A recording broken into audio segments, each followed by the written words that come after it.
Yo, what is up everybody, and welcome back to another F1 2020 My Team video. It is race number 9, I believe, of the 2020 Formula 1 season. We are pretty far into this career mode. We're almost reaching the halfway point of our maiden season with the Cookie Monster team, and we are making some serious progress, it looks like.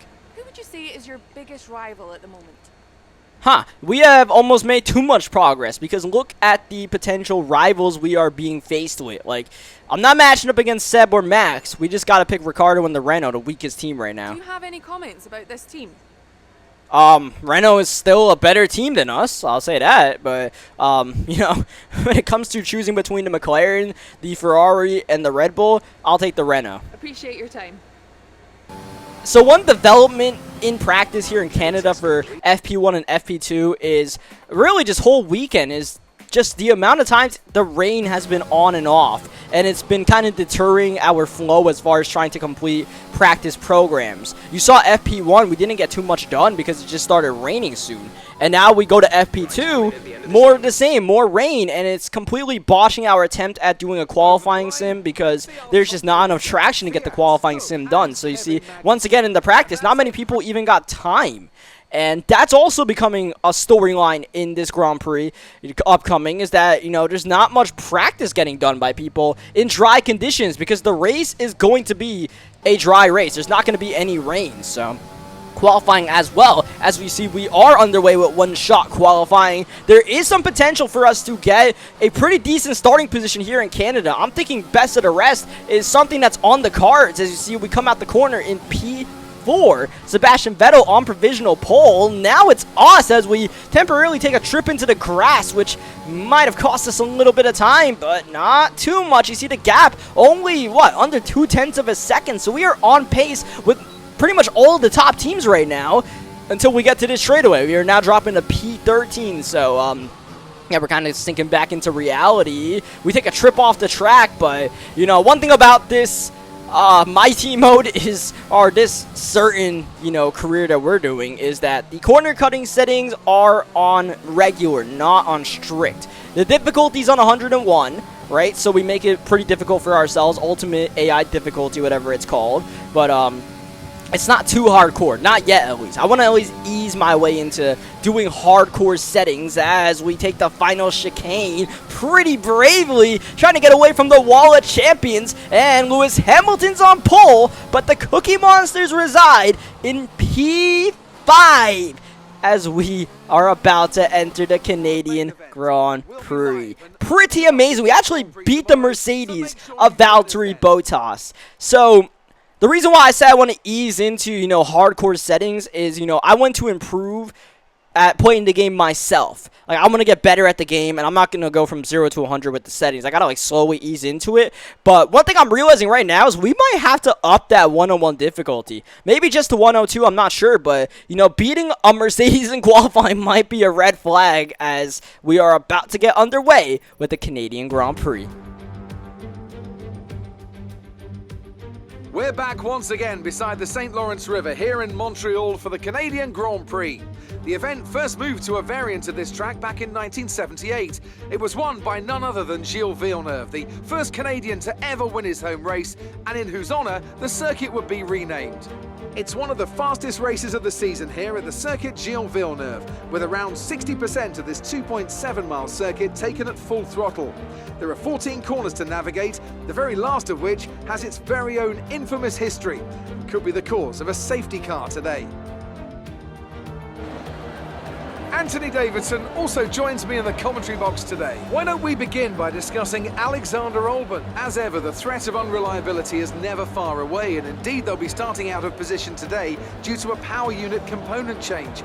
So it's going to be a difficult task to move forward from there. Everyone has to deal with penalties or reliability issues from time to time throughout their career. You just have to suck up the pain and get on with the job at hand. Today isn't about performing a miracle to put the car back where it should be. It's about effective damage limitation. Off the back of a fantastic qualifying session, it's time to see how our starting grid looks for today's race. Lewis Hamilton lines up on pole position, and starting alongside in P2 is Sebastian Vettel. Moving on to the rest of the grid, We have Leclerc, Verstappen, Cook and Bottas, Perez, Ricciardo, Stroll and Kimi Raikkonen, Kvyat, Grosjean, Esteban Ocon and Gasly, Magnussen, Sainz. They'll be starting further back after an earlier grid penalty. Lando Norris and Antonio Giovinazzi, Albon, Latifi, Mazepin and George Russell ends our grid lineup.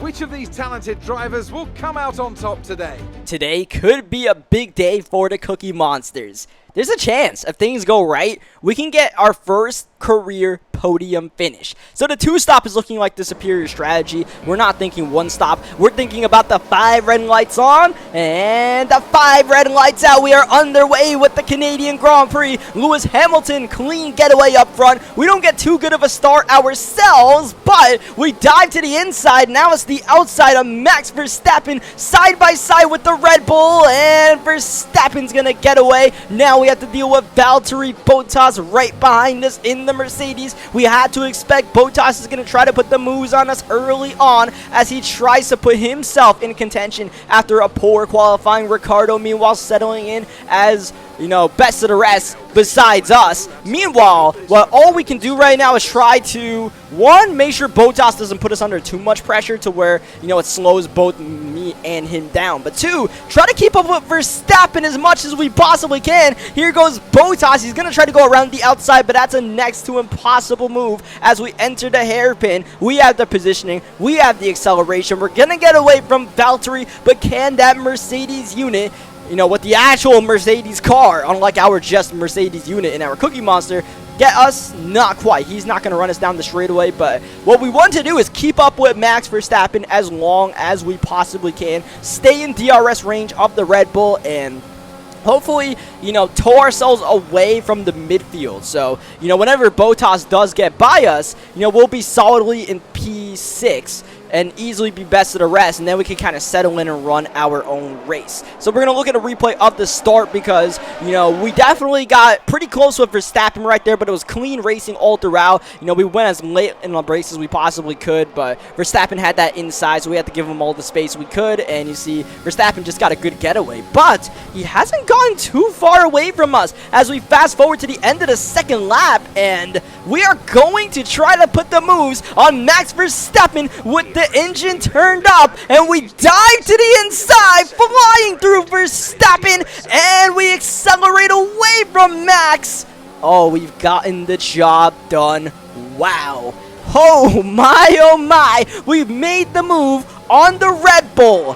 I didn't think we would have the pace to actually pass Max Verstappen, but coming out of the final corner, I had to give it at least an effort, right? Like 100% effort, and it worked out for us. I just, you know, went super late, and we just happened to grab the inside. Max really could not do much about that. Just, you know, very, very clean overtake, but definitely an aggressive one at the same time. So, as you see, we settle into this race, you know, still keeping up with the Ferraris. Lewis Hamilton has definitely gotten away with first place. Max Verstappen, though, is not letting us out of his sight. He tries to go around the outside, similar to Bottas on lap 1. The switchback is not going to work, and we settle in still P4, Verstappen P5, Bottas P6, the three of us in the train, the Ferrari duo. They're coupled together about 2 seconds up the road as Verstappen going to try to peek the nose, but ultimately not going to try to make the move. And through that final chicane, we definitely get through there better than the AI. As you see, it looks like Lewis Hamilton has come into the pits as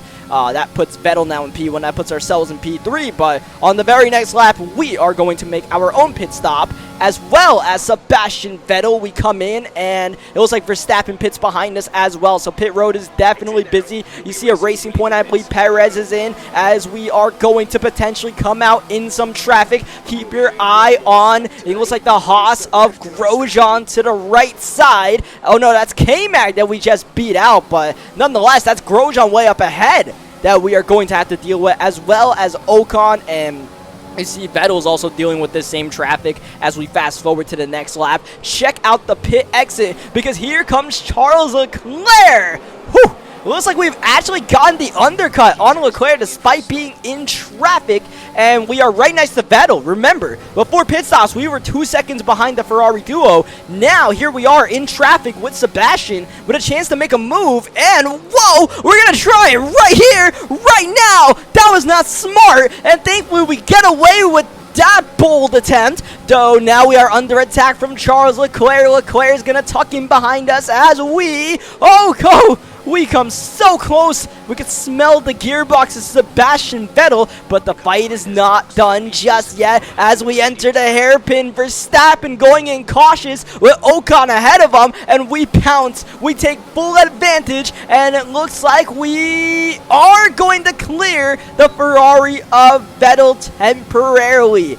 Now, once we get out of this traffic, it's going to have to be seen if and when the Ferraris put us back under pressure, but for now, we're doing what we can in this traffic, trying to take advantage, trying to get track position. You see Verstappen is nowhere to be found. All we are focusing on right now is Esteban Ocon, and we are going to mount the curb and get the move done. It had to do, a couple of head fakes there, but we eventually get the move done pretty easily on Ocon. Now it's time to pass Romain Grosjean. Of course, Grosjean has not pit yet as we dive into the hairpin. Slight contact with the Haas, and we get away. As you see Sebastian Vettel also trying to carve his way through this traffic. Leclerc's in that mix as well. As you see Vettel peeking on the outside. He's gotten by Grosjean, and he is coming fast in that Ferrari. Vettel, though, slowing down in the chicane, and you see eventually we do pull away pretty nicely, and now it's all about, potentially trying to shake Sebastian Vettel. Can we get Vettel out of our DRS range as we kiss the wall of champions? Just a smooch, not even a kiss, just a peck on the cheek, and we get away, no damage. As you see, we are 7 seconds behind the race leader Lewis Hamilton, but one developing storyline in this race. As you guys may remember the race strategy page, there was the option to 2-stop, and there was the option to 3-stop. The restopping is just not a logical strategy, ever. But I think Lewis Hamilton and Mercedes are attempting a 3-stop today here in Montreal. And because of that, we have now assumed the race lead. And this might be the legitimate race lead because we have one more pit stop left, and Lewis Hamilton has one more pit stop left. So keep your eye on Hamilton on the Delta as we see if Lewis can carve his way through traffic, if he can, make up time lost for making that extra pit stop. Because he's going to be faster. As you see, we are just flirting with disaster with that wall of champions.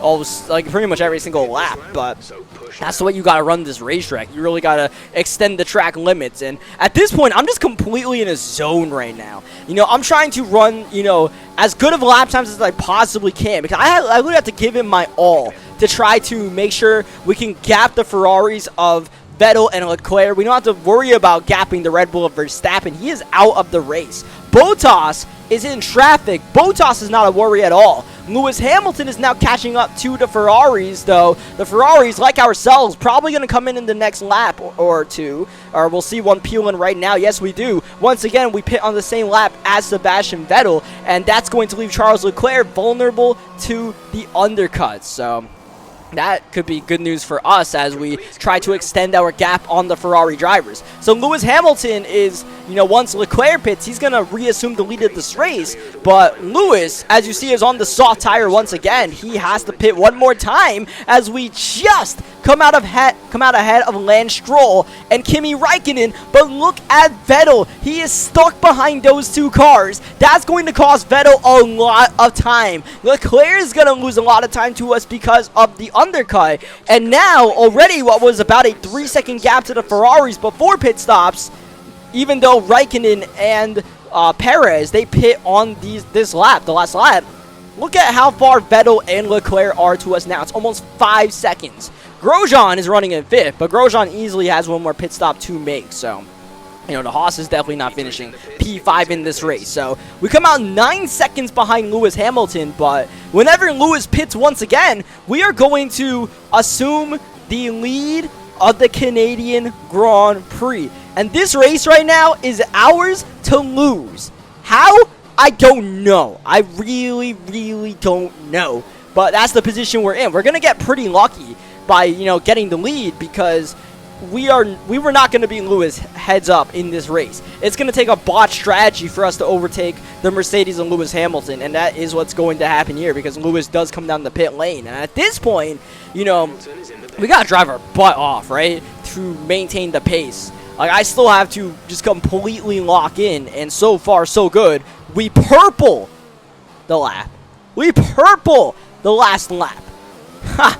Interesting. So, as you see, Lewis is going to come out in P4, but he's going to have to overtake both of the Ferraris if he wants to have a chance at overtaking us. Like, if Lewis Hamilton did not have to deal with passing the Ferraris, he would easily have enough pace to overtake us, you know, before the last 10 laps of this Canadian Grand Prix end. But Lewis is going to be stuck in traffic, and he's on the mediums for this final stint, so, you know, just poor strategy from Mercedes, and all that can really ruin us right now is a safety car. I am praying for no safety car, because we're doing pretty good right now. Even though the Ferraris are running faster than us, slightly faster than us in this final stint, we have enough of a lead to where, you know, the gap they are getting on us is just not enough. And in fact, we actually put some more time between us and Charles Leclerc on this lap. We're now going to enter, what, 5 laps to go? 5 laps to go in the Canadian Grand Prix. I said we'd have a chance to get our first podium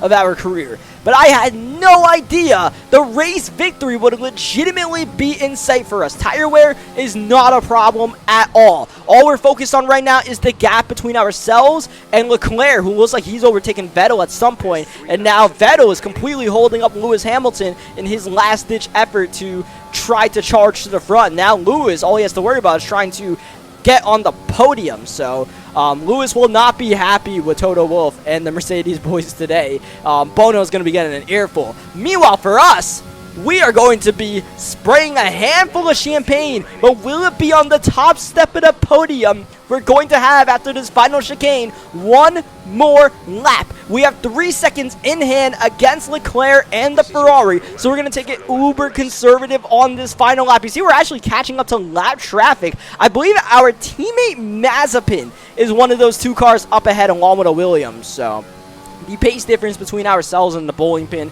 is just exponentially wide. As you see, we are, like I said, just going to be very conservative on this final lap. So we're going to give up some time to Leclerc, but as long as we do our thing and we can bring the car home and win the race, that's fine by me. But we're actually giving up way too much time right now. The gap to Leclerc is 1.7 seconds, and the last thing we want to do is invite Leclerc to have DRS down the back straightaway. So we kind of have to up the ante just a bit. You see, I'm using my my ERS here just to make sure I get that gap over 1 second before Leclerc hits the DRS detection zone, which we do. Meanwhile, Lewis Hamilton's actually made the move in the hairpin against Sebastian Vettel for P3. They're battling it out right now, but we are focused on the battle for the win as we pull away from Charles Leclerc just enough into the final chicane, clean and easy, and we're going to accelerate to the finish line as the victors of the Canadian Grand Prix, the first ever win for ourselves as a driver, the first ever win for the Cookie Monsters as a team in our first ever season. Can you believe it? It's taken some good fortune having the Mercedes pit 3 times in the race. In a season that has been filled with good fortune, we get gifted our grandest prize yet. And just a straight up victory, not a podium, a victory.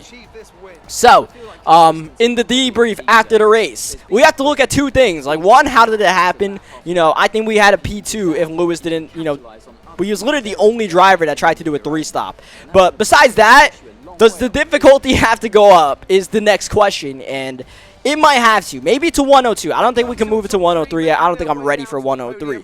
I think I'm just going to be slower than everybody at 103, but, you know, we also have to look at this Montreal track. I think this Montreal track is one of the top 3 user-friendly tracks against the AI in the game. I think Montreal, Austria, and Monaco might be the top 3. You know, as long as they don't crash in Monaco, it's a top 3 track as far as pace against the AI. So, yeah, it was kind of just the perfect storm. I think we do have to up the difficulty up, so that's something we're going to do in the next race for France. We're going to move the difficulty to 102 for that race you guys are going to see. So, you know, because I think if we had the difficulty at 102, I don't think we would have been faster than the Ferraris or the Mercedes. I think it still would have been close, but, you know, we probably would not won the race. But, I mean, hell, we'll take it, man. I really tried as hard as I could, and I don't know, man. Like, I just locked into a zone that race, and we were just clicking off some fantastic lap times, lap after lap after lap. It took everything I had to win the race,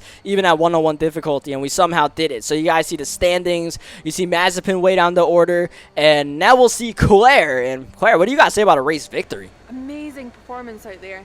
I'm sure you're pretty happy with that. You took the top points today. Was it a comfortable win? Absolutely not. And even though I'm talking about, like, you know, the difficulty needs to go up, we're not going to be too apologetic about this win, man. We earned this thing, and who are we shouting out is the question. The powertrain. You were cutting your way through the field during the race. Yeah, I mean, we made moves in the first, like, 10 laps, but not too much after. Definitely the key of the race was when we passed the Ferraris in that traffic, so shout out to the arrow. You're breaking all expectations. What's your secret? All right, my secret... There is no secret. Like, come on. Well, looks like your luck has changed. Things went a lot better than last weekend, didn't they?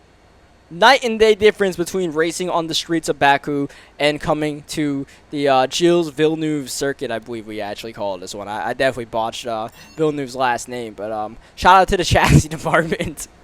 Great. Well, that's everything. Alrighty, so we take a very unlikely victory in Canada.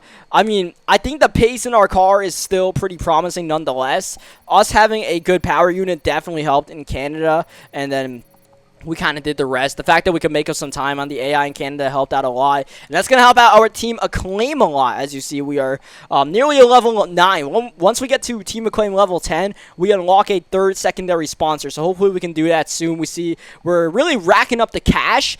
And one thing I'm thinking of doing is saving up money rather than, you know, investing all this nearly 5 million of cash into, you know, upgrading our facilities right now. I'm thinking of actually saving this cash up to invest in a new driver because Mazepin's contract ends, I believe, after Austria. So we have France and then Austria. After Austria, Mazepin's contract ends, and if we could sign like a back-end driver like a Kevin Magnussen, that could be pretty good for our team. That could really accelerate the development process of the Cookie Monsters because right now we are trying to develop as fast as we can, but easier said than done when damn near every single upgrade you apply for fails, like what's happened this week. We take 2 steps forward and 1 step back as we end the video. So leave a like on the video if you guys enjoyed the very shocking race victory for the Cookie Monsters, who are now really in play for best of the rest. The